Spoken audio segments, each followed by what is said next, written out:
The following program is seen statewide on California Public Television. Well, here we are at the Grand Central Market in downtown Los Angeles, which is one of the most interesting places you can visit because really this place brings together people from all over the world. You can also get some of the most exotic food you can imagine right here. Now, for those of you who've been watching Videolog the past couple of years, you'll know that one of our favorite subjects is food. So what we've done is to combine a number of our food stories into a 30-minute special. We've come up with a very original name for it. We call it our food show, and it's coming up right now. Now, where do you go when a craving hits you for some Kempira gobo or some Ajisuke namako? And where do you go when you've just gotta have some fresh sculpin or some kabu?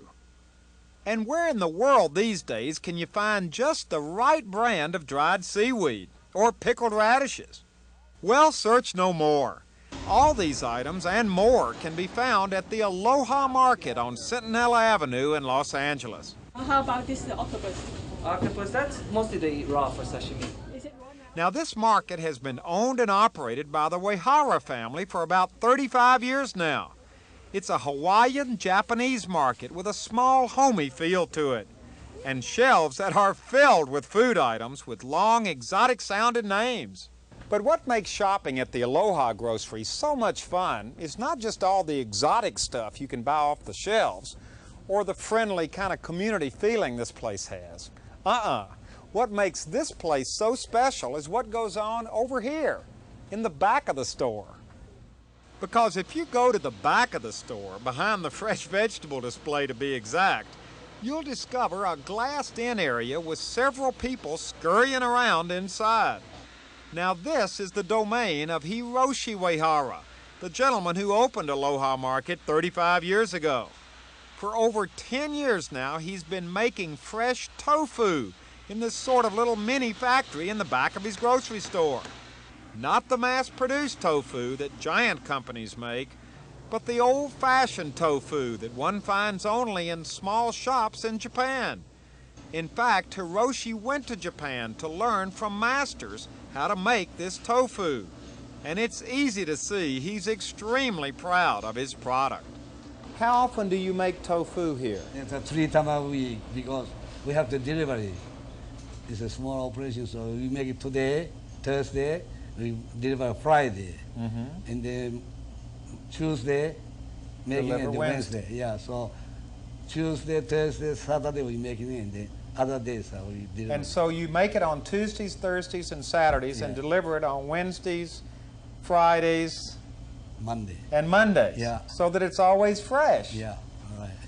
Now, to be completely honest with you, I wasn't sure exactly what tofu was. I mean, I've eaten it before, but I wasn't sure what it was made of. Well, it's made out of soybeans. It's pure protein. The soybeans are ground up and mixed with water. Then they're put in a big pressure cooker, which squeezes the liquid from the pulp. Then a coagulant is added, and it sits around for a while before being broken up and dished out into a pan where it's then pressed. After it's pressed, it's put in a big tub of cold water and cut up, and then it's packaged. There you have it, a simplified explanation of a process that's a lot more complicated and delicate than it looks.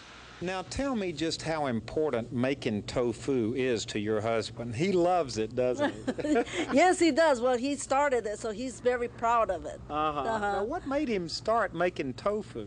Well, the reason is, there's a lot of supermarkets around. And, you get little stores like us, we get pushed around a little bit. So we have to have something different in a little store to pull people in, That's the reason we started the tofu. Yeah. And it's not as easy as it may seem at first, is it's it? Soybeans are very finicky thing, if it's a little different, it makes a lot of difference in how it comes out. Is your husband pretty good at making the tofu? I guess he is. Well, he thinks so. He thinks so. Well, Mr. Uehara must be doing something right with his tofu, because the morning we were there, I met a lot of customers who swear by it. Now, why do you eat tofu? Because it's nutrition and also healthy food. Healthy food. Yes. Now, who likes the tofu the best, you or your husband? We both. You both like it? like it. There's 100 ways to cook tofu. What? 100 different ways to cook tofu. 100 ways to More. Because sometimes, lady asks, how do you cook tofu? So I said, well, there's maybe 100 to 150, 200 ways to cook tofu. Really? Yeah. Say 3 packages a week will go to my large dog. Your dog? Golden Retriever. She has high blood pressure. She has glaucoma, and so we have to keep her blood pressure down. So we give her half a tofu in her evening meal mixed with brown rice and 1 egg and some vegetables. Tofu is good for high blood pressure. Yes, it is. For your dog. Mm-hmm. Well, I mean for humans too, not only dogs. Uh-oh, there it is. That's tofu. Tofu. I knew you'd have it. Osake. Oh, wait a minute. Yeah. Here it is. This is the sake. Does that go well with tofu?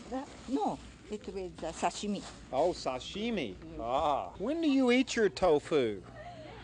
I eat my tofu breakfast, lunch, and dinner. You eat tofu 3 times a day? Right. Because tofu, you can mix it with anything else. You can mix it with vegetable. You can mix it with eggs. You can mix it with anything. Just plain tofu. Well, you sold me. I think I'm going to start eating it. You better. If you want to grow healthy and live longer life, eat tofu. Yes, ma'am. I will. So there you have it. Satisfied tofu customers. Customers who shop at the Aloha Market and get some of Mr. Hiroshi Uehara's homemade tofu, which comes in soft, original, firm, or old-fashioned. I'd like to thank the entire Uehara family, not only for their hospitality, but for making me feel very much at home in their wonderful little market. And of course, I'd like to thank Hiroshi Uehara for giving us all the opportunity to watch up close as he made his tofu. And a very special thanks to Alice Uehara for allowing me to sample a whole platter of fresh tofu, covered with her special sauce. Now, eating all that tofu gets you thirsty. So next, let's go downtown and get something to drink. You know what? There is nothing as good on a hot day as a nice, cool cup of liquid refreshment. And that's exactly what I'm having right now. And it tastes great. But then again, it should taste great because it comes from the Fountain of Youth.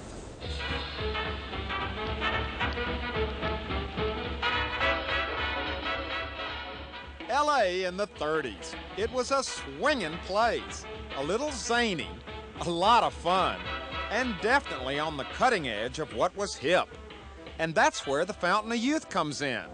Located in the Grand Central Market in downtown L.A., it was one of the first and most popular juice bars in the city.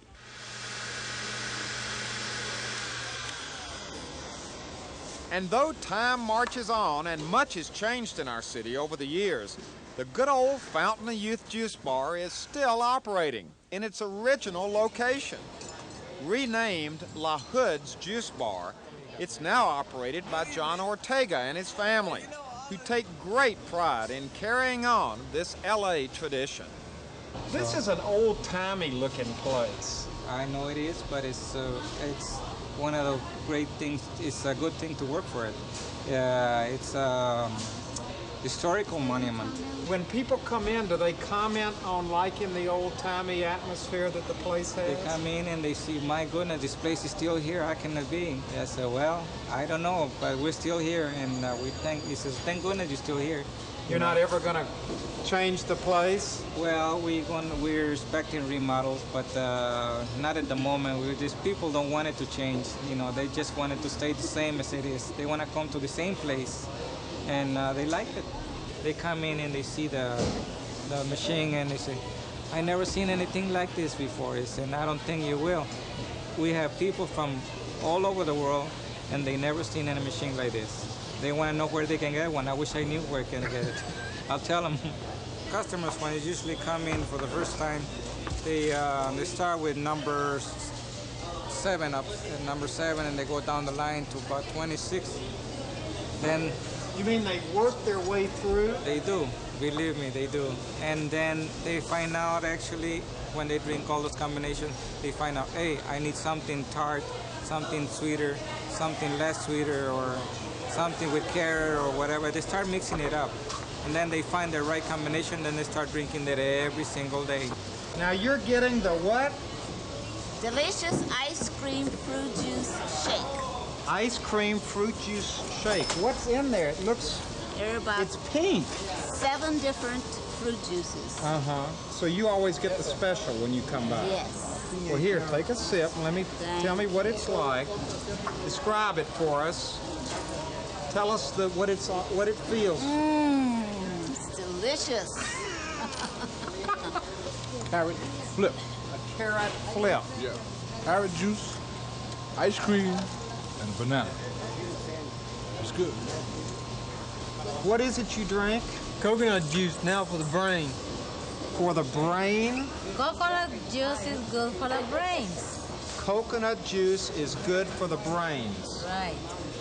You've been coming here 45 years? Goodness gracious. Do you have a favorite drink when you come here? Well, I drink I must always have carrot juice. Carrot juice. Well, what's so great about carrot juice? Carrot juice is good for the eyes. Oh, I see. Garlic. Garlic juice? Garlic juice is good for high blood pressure, arthritis. Garlic. Yes. Well, you keep that back in the back, don't you? You don't have that out here. Do. This is a nut ball.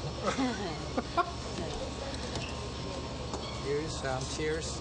Oh, you don't think I'm going to drink anything that smells like that? If something ails you, that will cure it. It's good for you. Try it. You're gonna like it. Garlic juice? Yeah. Sure. You cannot imagine what this smells like. Oh, it You smells like smell garlic. Walking garlic.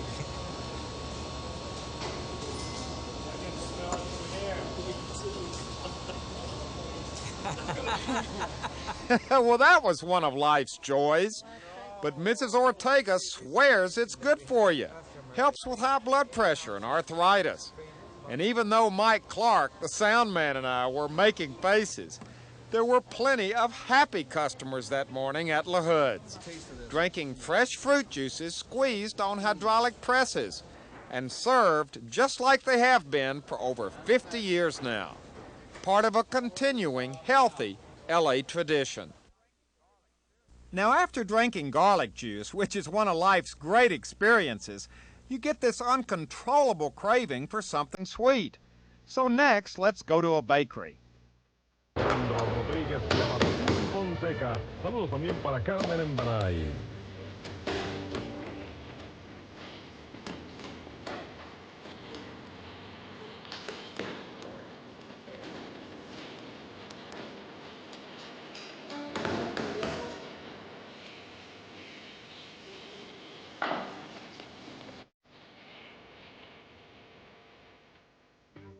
You talk about a place that is full of energy and activity. Welcome to this panaderia in East LA. Now, this is a great place to come, not only to get good sweetbreads, I mean, they are delicious, but it's also a good place to come for a history lesson as well. Welcome to La Fama Bakery on North Ford Boulevard near Brooklyn Avenue in East LA. Now, this place is a neighborhood institution, been here over 60 years. And every morning, as the fresh breads and pastries are being made in the back, the customers stream in up front. Now, what have you got in there? Well, I have different things. This is called an empanada. It's like a turnover. Inside you have pineapple, pumpkin, apple, whatever, you know, you like to eat. They're a lot of fun. Now, is that for you or the staff? Well, for the staff. These are called piedras in Spanish, but they're rocks. They're called what? They have like wheat flour and anise, and so they're not as sweet. And the other is just the traditional Mexican bread, the egg bread. So you buy this every morning for your Yes. staff? Yes. Well, they must love you. Oh, they do. They can't wait till I get there. They eat their breakfast at work. Okay, I got like a French roll, which I call virote. Virote? Virote. Virote. Yeah, which I like to have with menudo Sunday mornings. You know, it's just something that the whole neighborhood gets involved, you know, with stores like this. And I think it's good for the neighborhood. Now this panaderia and others like it are definitely popular, part of the fabric of the neighborhood. All of this explained to me by Dr. Miguel Dominguez, a professor at Cal State Dominguez Hills, who specializes in the study of places like this. You're talking about an institution that is linked to a barrio, and by that I mean not only a barrio in East Los Angeles, but even a barrio in Mexico.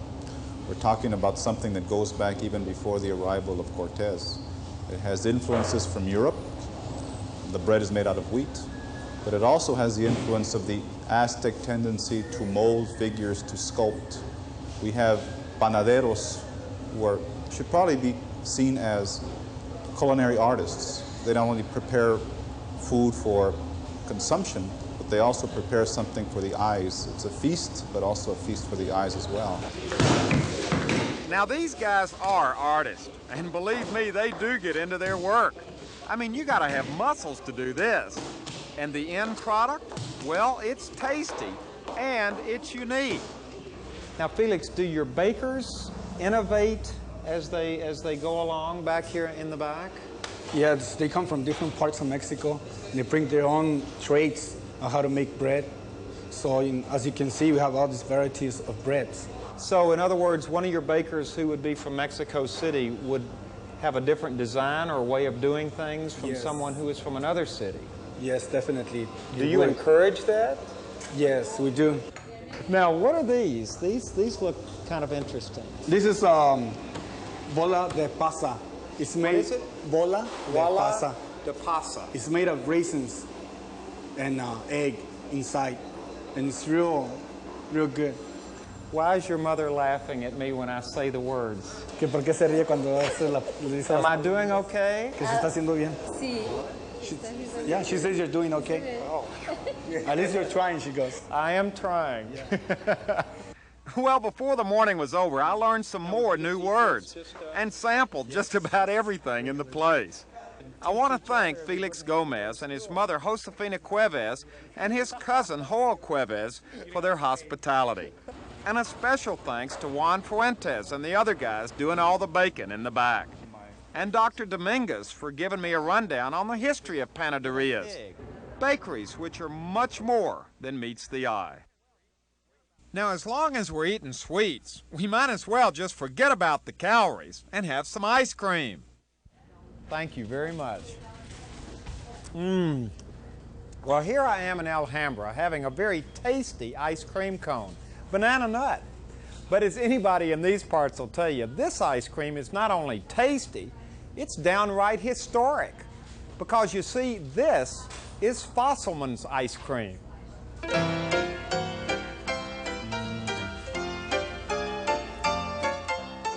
When Bob Fosselman scoops out a big old chocolate chip ice cream cone for a hungry customer, he's carrying on a family tradition that started over 70 years ago.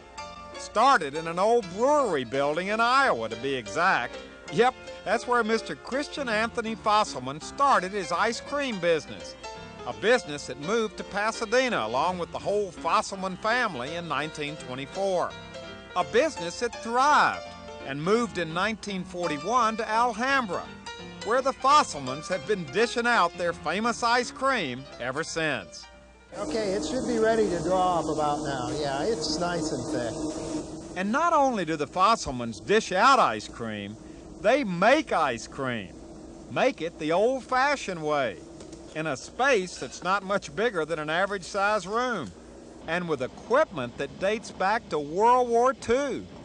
Ice cream is not that complicated a product. Cream and sugar and milk are your basic ingredients, and as long as you use fresh cream and fresh milk, how can you go wrong? Well, this is basically, walking in here is kind of like walking back in time. It is. It's difficult to replace equipment like this because they don't make it small scale anymore. Everything is so huge and everything is made with quantity production in mind, millions and millions of gallons, while this was basically developed back in the days when ice cream manufacturers weren't small. Well, when ice cream making was fun, do you have fun doing it? I wouldn't have stayed in it for all these years. I do. I really get a kick out of developing new flavors and making a good product that people enjoy. Now, one of the interesting things about your ice cream is that you specialize in these exotic flavors. Yeah, that we do. What kind of flavors do you have? We go from all different types of things. We do a green tea, we'll do a dragon eye. Taro, a dragon eye? Dragon eye. What's that? It's a type of fruit. It's from China. It's kind of similar to, it kind of looks like a melon ball, really. Has a real exotic kind of light peach strawberry taste to it. We do a taro root, which is almost like a paste, kind of like a light purple paste, kind of a different one that we do. Who eats that? I don't. It's a good question. No, I mean, do people call in? Yeah, they with actually these exotic do. orders? Yeah, these are mainly for Oriental restaurants. We do a lot of work with Chinese restaurants and Filipino restaurants. Taro root would be more Filipino. We also do what's called ubi, which is like a sweet potato. It's like a purple yam. Wow. And you've got all kinds of, what is this? This is lychee nut. That's another Chinese type of fruit. Now I'm here with Art and John and a big messy batch of Rocky Road. And this is messy, isn't it? This is about the messiest one we're going to make. We run it off, just the chocolate part of it, in the ice cream maker. Run it off into the funnel, then we add in our walnuts and our Rocky Road. The reason we do this is just to keep all the bigger parts of ingredients from getting crushed up in the machine. And you have to have it in one of these big... Gotta put it in the big funnel and run it off, and then of course comes the sloppy way of having to put it in the buckets. You just gotta do it all manually, which again is where you get the sloppiness into it. We kind of try to avoid having you guys see us, but you caught us in the act. Yeah, you didn't want us to see you doing this part of it. But actually, Art hasn't missed. No, he hasn't. He's been pretty good with it. He hasn't been slopping as much as I probably would be. It really looks great. Are you ever tempted when you're doing this? Do this? Yeah. Yeah. Now, while we were slopping away making the Rocky Road, up in the front part of the establishment, John's sister and father were busy serving ice cream to satisfied customers. Customers who've been coming to Fosselman's for years. What could you tell me about Fosselman's ice cream if I was a newcomer to town?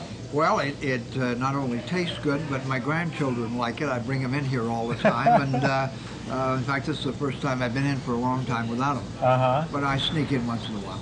And mine is rum raisin with hot fudge. Oh, you got the fattening stuff. That's right. Thank you. Now, here's your favorite, right? Right, yes. Now, what is this? This is cherries and cream. How many years have you been coming to Fosselman's and eating cherries and cream ice cream cones? Well, I don't always eat cherries and cream, but I've been coming in here 22 years. 22 years? 22 years. Why do you keep coming back? Why do you keep eating this Fosselman's ice cream? It's so good. Yum, yum. People do like to come in and they like to talk about the past and they like to talk about the family and, you know, I knew your uncle, I went to school with him, you know, I graduated with your aunt, this and that. And, you know, they can come in and everybody kind of relives old times, which is kind of really the neat thing, not only for us, but for them. How do you compete with these big companies? The easiest way that I could say that is that we have had high quality products for 70 years, and we really don't try to compete. We do our own thing, we have a fine product, we have a good customer following, so, you know, we've made a good living. It's nice to know that it's going to be going on. You know, it is nice to know it's going to be going on. This small family business that found success. Success not by being the biggest, but by turning out a hands-on quality product. Ice cream, made the old-fashioned way. Ice cream first made back in Iowa, over 70 years ago by Mr. Christian Anthony Fosselman. Ice cream that's still being made today by his children and his grandchildren.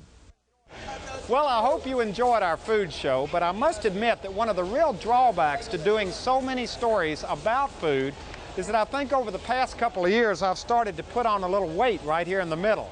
So from now on, I'm going to drastically change my diet. From now on, I'm going to be eating cactus. How much is the cactus? 79 cents a pound. 79 cents a pound. Could you wrap up about 5 pounds for me, please, sir? Okay. Until next time, I'm Huell Hauser for Videolog.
Videolog is made possible through a generous grant from the Ralph M. Parsons Foundation.